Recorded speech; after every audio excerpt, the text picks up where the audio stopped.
สวัสดีผู้ฟังทุกท่านยินดีต้อนรับเข้าสู่ช่องมหัศจรรย์แห่งกรรมมิราเคิลดีดกาฝากเป็นพืชชนิดหนึ่งที่อาศัยเกาะพืชต้นอื่นและแย่งสารอาหารจากพืชที่เกาะอยู่โดยการแทรกรากเข้าไปในท่อน้ำเลี้ยงและแร่ธาตุต่างๆเพื่อแย่งอาหารมาเป็นของตัวกาฝากเองรากของมันเป็นพิษภัยกับต้นไม้ที่มันอาศัย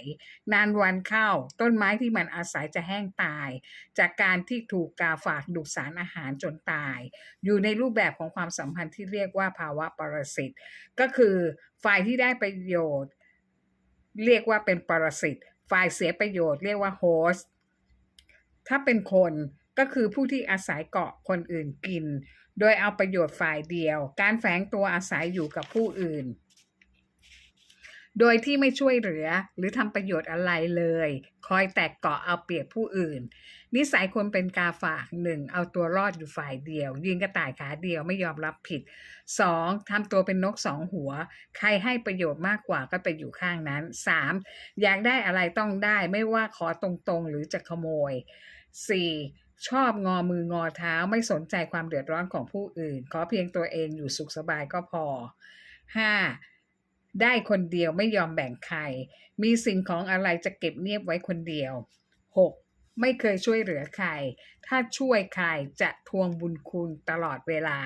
7โกหกปกปิดความผิดของตนเสมอ8เอาเปรียบคนอื่นเสมอชอบทำนาบนหลังคน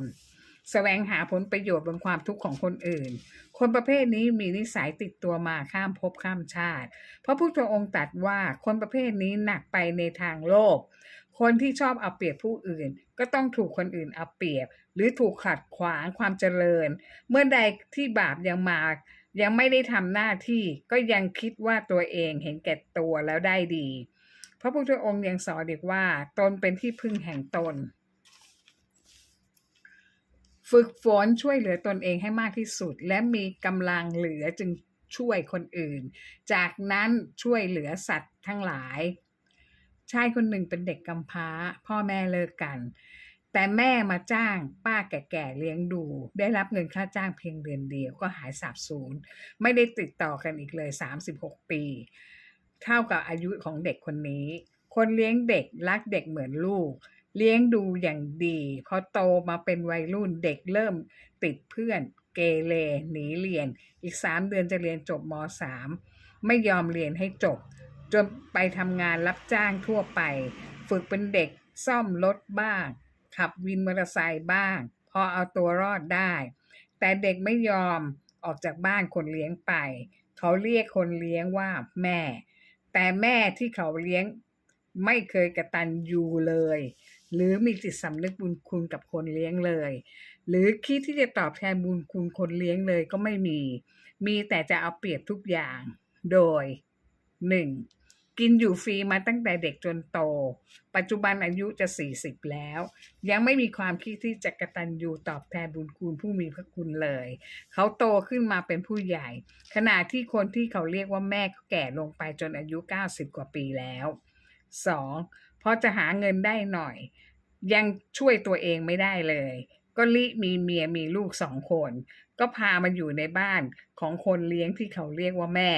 ไม่รู้จักไปสร้างครอบครัวของตนเองเกาะกินคนเดียวไม่พอพาลูกเมียอีก3 คนมาเกาะคนแก่กินอยู่ฟรีอีกแถมไม่เคยช่วยเหลือทำงานบ้านใดๆเลยปล่อยให้คนที่เรียกว่าแม่ต้องตามเก็บขยะทำความสะอาดบ้านไร้จิตสำนึกของการเป็นคนที่ปล่อยให้คนแก่ต้องตามเก็บขยะที่ครอบครัวเขากินแล้วทิ้งพอแม่แก่ทำไม่ไหวแล้วลูกสาวของแม่ก็ต้องมาเก็บกวาดทำความสะอาดบ้านต่อเพราะเป็นบ้านของแม่ไม่ใช่บ้านของเด็กคนนี้เขาจึงอาศัยอยู่เฉยๆ3พอมีลูกได้2 คนเขาเลิกกับเมียทิ้งลูกอีก2 คนให้คนที่เรียกว่าแม่เลี้ยงดูอีกเขาไม่เคยคิดที่จะช่วยงานบ้านหรือช่วยแม่เลยยังเอาภาระมาเพิ่มให้อีกโดยที่ตัวเขาใช้ไร้ความรู้สึกว่าเป็นกาฝากเอาเปรียบแม่ที่แก่รอเวลาตายโดยยังไม่เคยคิดที่จะตอบแทนบุญคุณเลยแม้แต่น้อยแถมคนที่เขาเรียกว่าแม่ยังต้องช่วยดูแลลูกเขา2 คนอีก เรื่องการเรียนอุปกรณ์การเรียนจิปาถะกิจกรรมทางโรงเรียนโดยที่ตัวเขาเองไม่เคยสนใจเรื่องการเรียนของลูกเลยพอบอกให้จ่ายมาบ้างเรื่องกิจกรรมทางโรงเรียนเขาบอกว่าเขาไม่ได้เรียนเด็กเป็นฝ่ายเรียนเขาไม่จ่ายภาระก็ตกเป็นของคนที่เขาเรียกว่าแม่ 4. ไม่เคยมีน้ำใจใดๆเลยที่จะซื้อของเข้ามาในบ้านบ้างเวลาที่บ้านมีการซ่อมแซมบ้านทำความสะอาดบ้านก็ไม่เคยช่วยเหลือใดๆเขาบอกไม่ใช่บ้านของเขา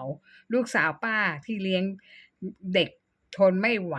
ด่าไปว่าแล้วมาอยู่ทำไมไม่ออกไปจากบ้านนี้สักทีหนึ่งล่ะ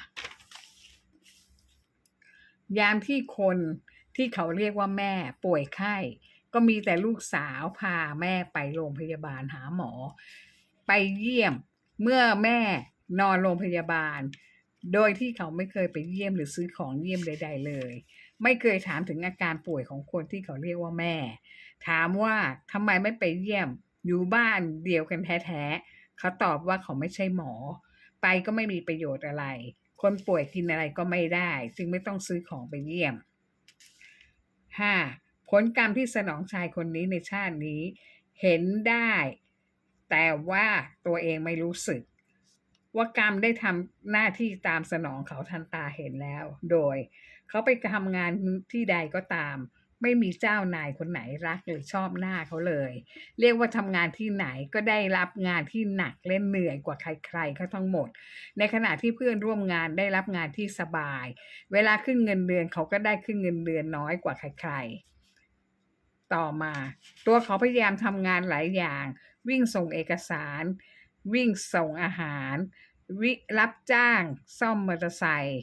ทำงาน30วันไม่เคยหยุดขยันทำงานมากได้เงินเดือนละหลายหมื่นบาทแต่ไม่เคยมีเงินเหลือเก็บเลยเพราะว่ารถมอเตอร์ไซค์จะเสียต้องซื้ออะไหล่ซ่อมทุกอาทิตย์บ้างก็ขับรถไปชนคนอื่นบ้างให้เสียเงินหลายแสนบาทหน้าแปลกที่คนที่เอาเปรียบคนอื่นคนอื่นกับเป็นฝ่ายเสียตลอดเวลาแต่คนที่ถูกเอาเปรียบกับไม่เคยจนและไม่เคยลำบากเลยสวัสดีค่ะ